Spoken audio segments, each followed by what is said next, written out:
This episode of The Young Turks is brought to you by GoDaddy.com. If you go to theyoungturks.com/GoDaddy, you get the best promo codes in the world. Now, why do the Republicans want to get rid of the EPA? It's because without the EPA, their polluter friends who give them enormous campaign contributions can go on making a little bit more money by polluting the air, the water, etc., and that's why they want to destroy it. Now, Joe Barton is a Republican of Texas. He's an extreme right-winger, total corporate robot. You might remember him because he's the guy who apologized to BP during the hearings on the spill, on the oil spill. And he said it was a travesty what was being done to them to hold them accountable.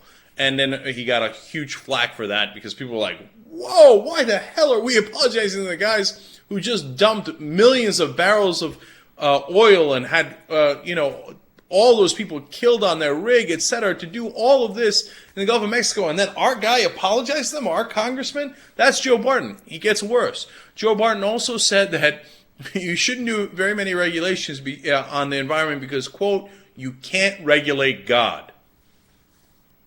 And then when they asked him about global warming, he said, yeah, it might exist, but it's normal fluctuations, it's not man-caused, and besides which is, quote, a net benefit to mankind.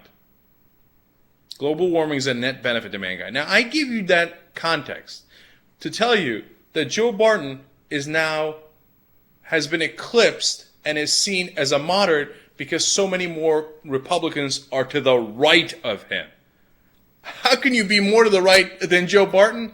Well, Representative Rich Nugent from Florida, Republican, Representative Joe Walsh from Illinois, and Representative Pete Olson from Texas as examples. Newt Gingrich, who is, of course, outside of Congress now but running for president, all say we should not curtail the EPA, we should destroy the EPA, that it flat out should not exist, that the American people should have no regulations of their air, their water, and anyone should, I guess, presumably, since there would be no regulation whatsoever, anybody can pollute in any way, shape, or form that they desired as long as they made a buck doing it. Now, they are so far outright that we're going to show you a clip from Joe Barton where he's defending the EPA and going, whoa, even I can't go along with that. Let's watch. Issue I know you've been a leader on, and you mentioned in your speech, was taking a look at some of these agencies, including the EPA. Would you like to see the EPA eventually rolled back and possibly dismantled, sent back to be able to have state regulations instead?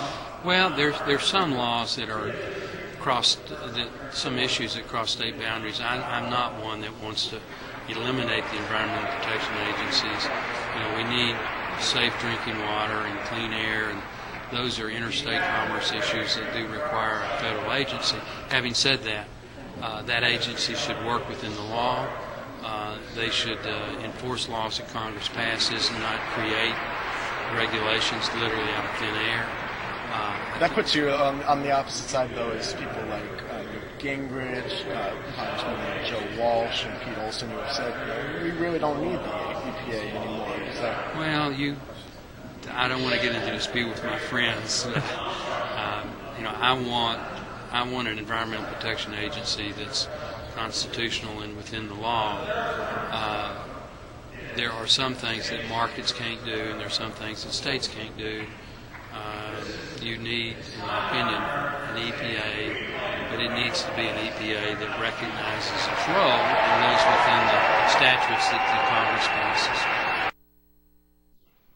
Look, Joe Barton, who apologized to BP for their oil spill, is out here saying, come on, guys, we need some regulation. We can't just let them pollute willy-nilly. I mean, obviously it crosses state lines. Obviously it's a federal issue. Obviously we need some sort of race. They've made Joe Barton, the spectrum has moved so far to the right, you can't even see the right anymore, that Joe Barton seems like the reasonable guy. Please stop, man. The national media has to stop covering the Republican Party as if they're honest actors. They are not honest actors. They're corporate robots. They get money, they get paid to do the bidding of their donors, which are the large corporations who want to pollute, who want to destroy the EPA, who don't want to be regulated. They don't want the cops because they are the robbers, and their representatives in government are the Republican Party. There is no ands, ifs, or buts. There is no reasonable argument made that we should not have the EPA. You know who started the EPA? Richard frickin' Nixon. Richard Nixon, who was so far to the right at that point, would now be considered unacceptably left on domestic issues. If Obama went to go start, you think Obama would have the nerve? If the EPA didn't exist now, you think Obama would have the nerve to start the Environmental Protection Agency? They would have come down on him like a ton of bricks, and he would have run for the hills. Obama, on that issue, and on a lot of these domestic issues, is to the right of Richard Nixon. Joe Barton is to the right of Obama, and now a lot of these Republican Party members are to the right of Joe Barton. The spectrum has moved massively to the right, and the national media's reaction is whatever's the center of the massively right, and the center right should be the center of the country. How can you, they cover politics, and you didn't see the spectrum move in the last 30 years? Are you blind? Are you stupid? Cenk, if you want to buy a domain name, you want to know the best website to go to? I already know it. GoDaddy.com. First of all, they have 24/7 customer service. If you want to download GoDaddy's free iPhone, Android, or BlackBerry app, boom, on your phone instantly. And if you go to theyoungturks.com/GoDaddy, you get all of our promo codes, like TYT1 gets you 10% off from all your orders. TYT3 gets you a .com domain for only $7.99. You can't beat that.